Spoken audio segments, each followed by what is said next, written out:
नमस्कार दोस्तों, मैं राजेश चौधरी, लीडर फ्रॉम बीमा गुरु द नॉलेज हब में आप सभी का स्वागत करता हूं। दोस्तों, मैं आपको आज रिटायरमेंट क्यों ज़रूरी है और वो कैसे पॉसिबल है और क्यों करना चाहिए उसके ऊपर हम बात करेंगे। फ्रेंड्स, इंडिया में कुछ सर्वे करने के बाद ऐसा पता चला कि हमारे जो प्रॉस्पेक्ट्स हैं वो दो कैटेगरी में डिवाइड है। पहली कैटेगरी है अनऑर्गेनाइज्ड और दूसरी कैटेगरी है ऑर्गेनाइज्ड पीपल की। ये अनऑर्गेनाइज्ड पीपल जो हैं, जिनका परसेंटेज है वो है 95% और जो ऑर्गेनाइज्ड पीपल हैं वो सिर्फ 5% में आते हैं। दोस्तों, अब ये ऑर्गेनाइज्ड और अनऑर्गेनाइज्ड कौन है और इसकी हमें जरूरत क्यों है समझने की, ये हम देखते हैं। दोस्तों, जिस कस्टमर के पास हम जाते हैं पॉलिसी बेचने, वो 95% वाला कस्टमर है, अनऑर्गेनाइज्ड, और हमें उनको यही समझाना है कि हमें उनको 5% वाली कैटेगरी में डालना है, ऑर्गेनाइज्ड पीपल में। अब ये 95% वाले जो लोग हैं और अनऑर्गेनाइज्ड पीपल, इनकी हैबिट क्या है, इनकी सेविंग हैबिट्स क्या है दोस्तों? तो इनकी सेविंग हैबिट्स ऐसी है कि जो भी इनकम इनको आता है उस इनकम से पहले ये स्पेंडिंग करते हैं, एक्सपेंसेस मैनेज करते हैं, जिंदगी जीने के खर्चे मैनेज करते हैं, और अगर कुछ बच जाता है तो उसको सेव करते हैं। मतलब इनकी जो थिंकिंग है वो क्या है कि जो भी इनकम मेरे पास आ रहा है पहले मैं मेरी फैमिली को मैनेज करूंगा, और अगर कुछ बचता है तो बचाऊंगा, अगर नहीं बचता है तो नहीं बचाऊंगा।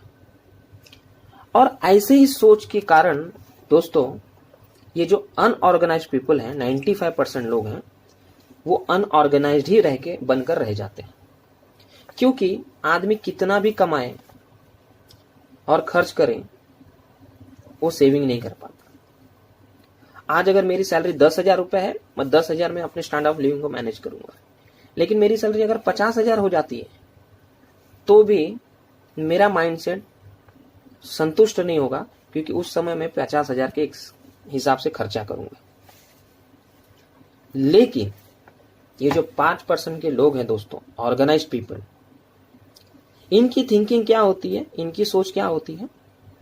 इनकी सोच में डिसाइडेड होता है कि जो भी इनकम मेरे पास आ रहा है उसमें से मैं एक पार्ट पहले सेव कर देता हूं, और उसके बाद जो भी बचा वो मैं मेरी फैमिली के लिए इस्तेमाल करूंगा। फॉर एग्जाम्पल, कि अगर मेरी सैलरी 10,000 रुपए है तो मैं एटलीस्ट उसका 10% पहले साइड में निकाल के रख देता हूं, सेविंग कर देता हूं 1,000 रुपये। बाकी जो 9,000 बचा, अब वो 9,000 मैं ये समझता हूं कि ये मेरे एक्सपेंसेस के लिए इस्तेमाल। यानी इनका फॉर्मूला ये है कि income minus saving is equal to spending. पहले जो भी इनकम आता है उसमें से एक पोर्शन को सेव कर दीजिए, और फिर जो बचता है उसको एक्सपेंसेस में करिए। तो ये सिर्फ 5% लोग कर पाते हैं दोस्तों, और इसीलिए वो ऑर्गेनाइज्ड पीपल हैं, वेल्थ मेंटेन रहते हैं अपनी रिटायरमेंट में, कि कोई फाइनेंशियली वो इंडिपेंडेंट रहते हैं। तो फ्रेंड्स, क्या लगता है आपको, हमें अपने जो प्रॉस्पेक्ट है उनको अनऑर्गेनाइज्ड पीपल बना के रखना है या ऑर्गेनाइज्ड पीपल बनाना है? फ्रेंड्स, ये जो कॉन्सेप्ट मैंने आपको बताया कि income minus spending is equal to saving, ये तो कभी हो नहीं पाती। अब फॉर्मूला हम चेंज करेंगे, income minus saving is equal to spending. दोस्तों, यानी हमें लोगों को क्या समझाना है कि जो भी इनकम है पहले आप उसमें से कुछ बचाइए, और बाकी जो बचा उसमें आप एक्सपेंसेस करिए। So if you love you and your family, just invest 10% of your monthly income to protect you and your family for financial future.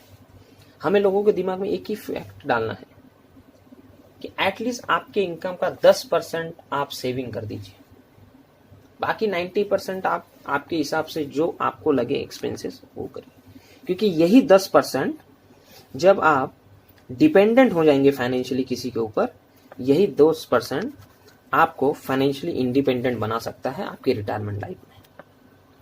So friends, इस कॉन्सेप्ट को भी आप लोगों तक पहुंचाइए, उनको समझाइए और सभी को फाइनेंशियली इंडिपेंडेंट बनाइए, बिकॉज एक इंश्योरेंस एजेंट का काम यही है कि वो लोगों को फाइनेंशियली इंडिपेंडेंट बनाए। सो फ्रेंड्स, और भी कुछ नए कॉन्सेप्ट के साथ आपसे मिलता रहूँगा। आपका अपना राजेश चौधरी, लीडर फ्रॉम बीमा गुरु। तब तक के लिए ऑल द बेस्ट, धन्यवाद।